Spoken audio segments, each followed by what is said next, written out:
That mean I go ahead and move that body.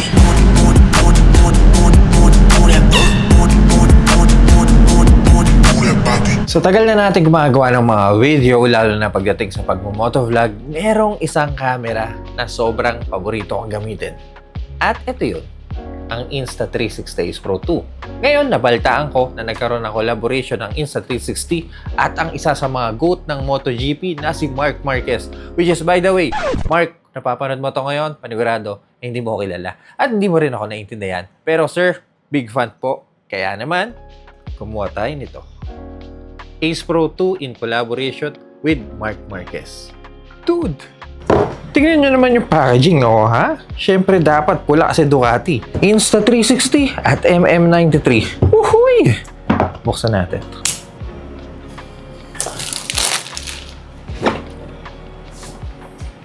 Ano to? Oh! Todo al rojo. Oh, may pre-printed na autograph ni Marc Marquez. Nice! Anong meron dito sa ilalim? Bam! The bad boy itself. May binago nga pala talaga sila sa itsura. Set aside muna natin to. So, meron tayong dalawang extra battery, dalawang flexible adhesive mount. Gustong-gusto ko tong mounting na to eh. Kasi halos kahit saan mo siya pwedeng ilagay, hindi katulad ng ibang mga traditional mounting na nakita natin noon. May mga mounting na curve, may mga mounting na hindi masyadong lumalapat. Ito, ubra kahit sa windshield mo ilagay eh. Meron ding helmet chin mount. Saan natin? Binago na nila. Wala na siya yung may orange sa gilid. All black na siya. Then, meron tayong isang box dito. Ang daming laman Teka. Ito ay...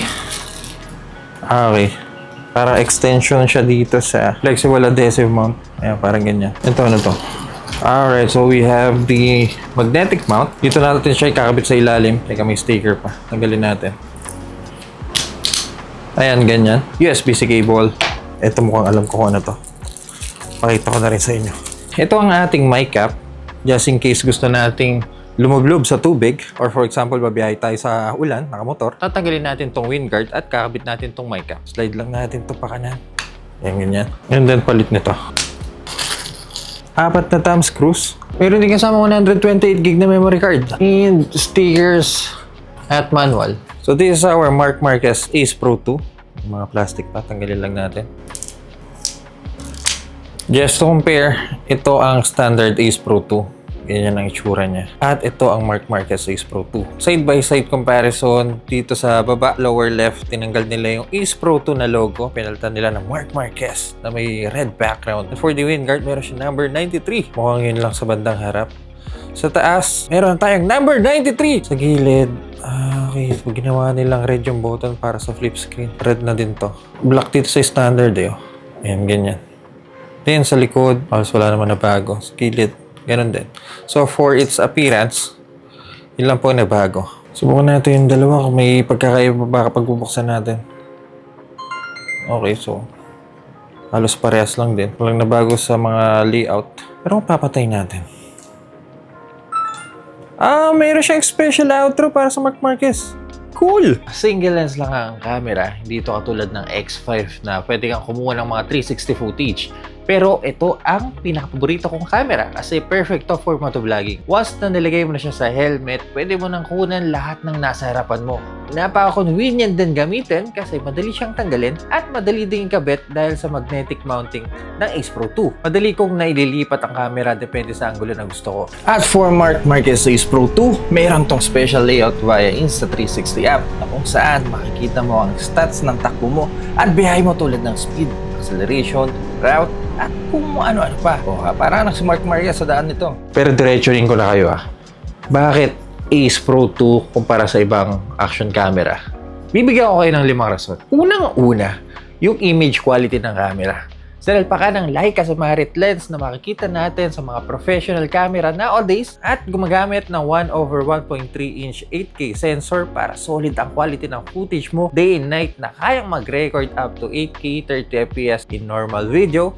At kung gusto mo namang magkaroon ng detalye, pwede kang kumuha up to 4K 60fps via Active HDR. Dito bahagya niyang tinataasan ang kulay at liwanag ng footage nyo. Maganda itong gamitin lalo na kapag dumaan tayo sa mga alam nyo mapupunong lugar. Pangalawa, gumagamit ito ng dual AI chip Dude, dalawa! Isa na doon ang dedicated Pro Imaging chip para sa noise reduction at process imaging at 5nm AI chip para mas maging smooth ang mga performance ng camera. So sa madaling salita, kayang-kaya niya i-handle ang mga matataas na image quality nang hindi hiningal yung camera mo. At dahil din sa dual AI chip na yun, papasok ang pangatlong rason natin kung gaano kaganda to sa gabi. Aminin na natin, ito talaga ang mga weakness ng mga action camera.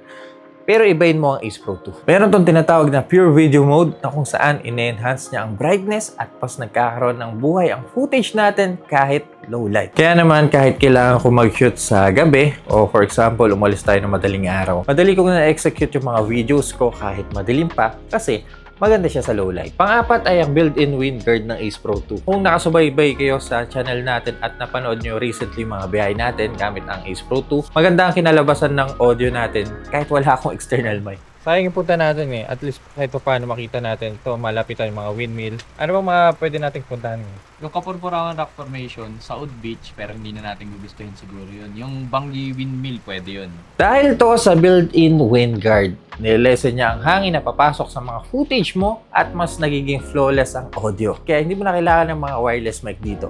Well, depende na lang kung lalayo kayo sa camera. At ang panghuli, ang removable lens. Ewan ko, pero kung ako ang tatanungin nyo, kung kukuha kayo ng action camera, dapat removable ng lens eh. Kasi mga action camera prone sa gas-gas or worse, basag kapag nahulog. Tulad ko na lang na laging nasa motor, may mga instances na baka may tumamang maliit na bato sa lens habang nasa biyahe tayo. O kaya naman mahulog, alam nyo yun. At least kapag nabasag, hindi na kayo pupunta sa mga shop para magpaayos. Tapos natagayt pa kayo sa presyo. Dito, order ka na lang online, tapos kayo na magkabit. Ganun lang kasimple. Actually, marami pang rason kung bakit kailangan mo kumuha ng Ace Pro 2 tulad na lang ng flip screen, ano pa ba, waterproof din ang camera, at kung ano-ano pa. Pero sa ngayon, yun lang po ang top 5 reason natin kung bakit kailangan mong kumuha ng camera na to. Ngayon, sa mga nagtatanong kung magkano natin nakuha to, nabili natin tong Ace Pro 2 Mark Marquez Edition for 34,990 pesos. Nakita nyo naman kanina kung anong meron sa loob ng package. Pero kung gusto nyong simple bundle lang, meron namang standard bundle for 25,990 pesos. Saan natin to nabili? Ilalagay po natin sa description yung link via Shopee para hindi na kayo umalis ng bahay nyo at nag-uulan. Kaya makikibisita na lang po sa baba yung link at dyan din po natin nabili yung mga ibang accessories natin. Kaya mga Cutie anong action camera ang gamit nyo? At bakit? Let me know in the comment section down below. Kung nakatulong ang video na to, kindly leave a like at kung mahilig kayo sa mga ganito content, huwag kayong mag-alala dahil nasa tamang channel kayo, so make sure to press that subscribe button dyan sa baba. Abangan nyo po ang magiging biyahe natin gamit ang Mark Marquez Ace Pro 2 at see you po sa next content.